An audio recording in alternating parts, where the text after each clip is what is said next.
News first ಆಯೋಜಿಸ್ತಾ ಇರುವ ಕರ್ನಾಟಕದ ಅತಿ ದೊಡ್ಡ ಇವಿ ಎಕ್ಸ್ಪೋ. ಬೀದರಿನ ಎಲ್ಲ ಮತದಾರರಿಗೆ ಹಾಗೂ ಬಂಧುಗಳಿಗೆ ನಮಸ್ಕಾರ.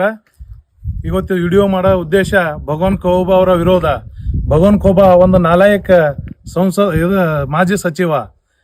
ಮಾನ್ಯರೇ, ಇವತ್ತ ಈಶ್ವರ್ ಖಂಡ್ರೇಜಿ ಅವರಿಗೆ ಮತ್ತು ಸಾಗರ್ ಖಂಡ್ರೇಜಿ ಅವರಿಗೆ ನಿಂದೆ ಮಾಡ್ತಾನಲ್ಲ ಇವ ಏಕವಚನದಲ್ಲಿ. ಕಳ್ಳನ ಮಗನೇ ಭಗವಂತ ಖೋಬಾ, ನೆನ್ಪಿಟ್ಕೋ, ನೀ ಏನಾದ್ರೂ ನಾಲ್ಗೆ ಉದ್ದಕ್ ಮಾಡ್ದಿ, ನಾಲ್ಗೆ ಕಡ್ದೇನು ಕೈಯಾಗ ಕೊಡ್ತಾ ಕಳ್ಳ. ಏನ್ 10 ವರ್ಷದ ನೀ ಮಿನಿಸ್ಟರ್ ಆಗಿ ಏನ್ ಕೆತ್ತ ಕಡಿಗೆ ಮಾಡಿದ್ ನೀನು ಮಗನೇ? ನಾಚಿಕೆ ಬರ್ಲಿ ನಿನಗ. ಏನು ಉದ್ದೇಶಪೂರ್ವಕವಾಗಿ ಬಂದು ಕಾರ್ಯಕ್ರಮ ಎಲ್ಲ ಹಾಳು ಮಾಡ್ತಿಲ್ಲ. ನಿನ್ನ ಸಮಾಜದವ್ರೆ ನಿನಗೆ ತೂತು ಉಗುಳತ್ತಾರ. ಇದು ತಿಳಿಬೇಕು ನಿನಗೆ. ನಾಚಿಕೆ ಇಲ್ದವ್ ನೀನು. ಮತ್ತ ಅವ್ರಿಗೆ ಹೇಳ್ತಿ ಹಂಗ ಹಿಂಗ ಅಂತೇಳಿ. ಹಂಗ ಹಿಂಗ ಇಲ್ಲ. ಅವರು ಬೀದರ್ ಬಹಳ ಪ್ರೋಗ್ರೆಸ್ ಮಾಡ್ಯಾರ, ಬಹಳ ಪ್ರೋಗ್ರೆಸ್ ಮಾಡ್ತಾರ. ಅವರು ವೋಟರ್ಸ್ಗಳಿಗೆ ಮತ್ತು ಕಾರ್ಯಕರ್ತಗಳಿಗೆ ಚೆನ್ನಾಗಿ ಬೆಳೆಸ್ಯಾರ.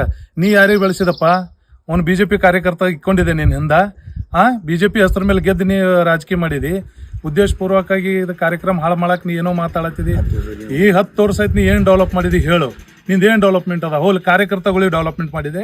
ಈಶ್ವರ್ ಖಂಡ್ರೆ ಮಕ್ಕಳಿಗೆ ನೋಡಿನಂಗೆ, ಸಣ್ಣ ಮಕ್ಕಳಿಗೆ ನೋಡಿನಂಗೆ ಕಾರ್ಯಕರ್ತಗಳಿಗೆ ನೋಡ್ಕೊತ ಬಂದಾರ ಅವರು. ಕಾರ್ಯಕರ್ತಗಳಿಗೆ ಬೆಳೆಸ್ಯಾರ. ಗ್ರಾಮಗಳು ಡೆವಲಪ್ ಮಾಡ್ಯಾರ, ಜಿಲ್ಲಾ ಡೆವಲಪ್ ಮಾಡ್ಯಾರ, ತಾಲೂಕಾ ಡೆವಲಪ್ ಮಾಡ್ಯಾರ. ಮಗನೇ, ನಿಂದೇನ್ ತಾಕತ್ತದ? ನಿನ್ ಬಲ್ ಓಡ್ ತಾಕತ್ತಿದ್ರು ಬಂದ್ ಎಲ್ಲಿ ಎಲೆಕ್ಷನ್ ಅಂತ ಹೇಳು. ನೀವೊಂದು ಪಂಚಾಯತ್ ಎಲೆಕ್ಷನ್ ಗೆದೀನಿ ಇಂಡಿವಿಜುವಲ್ ಬಂದಿ. ಮಗನೇ, ನೀ ಅದಕ್ಕೆ ಯೋಗ್ಯತೆ ಇಲ್ಲ. ನೀನು MP ಎಲೆಕ್ಷನ್ ಈಗ ಮೋದಿ ಹೆಸರ ಮೇಲೆ ಗೆದ್ದು ನಾಟಕ ಮಾಡತ್ತಿದಿ. ಬಾ, ನಿನ್ ಬಲ್ ದಮ್ ಇದ್ರು ಬಾ ಮಗನೇ. ಈಗ ನೀನು ನಾ ಮಾತಾಡ್ತಾ ನಾನು ಬಾ. ನೀನು ಇನ್ನೊಮ್ಮೆ ನೀನು ಈಶ್ವರ್ ಖಂಡ್ರೆಗೆ ಅದು ಇದು ಮಾಡ್ದೆ, ನೀನು ಕೈಕಾಲು ಕಡ್ದೆ ನಿನ್ನ ಕೊಳ್ಳ ಸಿಕ್ಕಾಗ್ತಾ. ನೆನ್ಪಿಟ್ಕೋ, ಭಗವಾನ್ ಖೋಬಾ ಕಳ್ಳನ ಮಗನೇ. ಮುಂದೆ ಮಾತಾಡತ್ರಿ ಎಚ್ಚರಿಕೆಲಿ ಮಾತಾಡ. ಇದೇ ಸಂಸ್ಕಾರ ಕೊಟ್ರ ನಿಮ್ಮ ಅಪ್ಪ.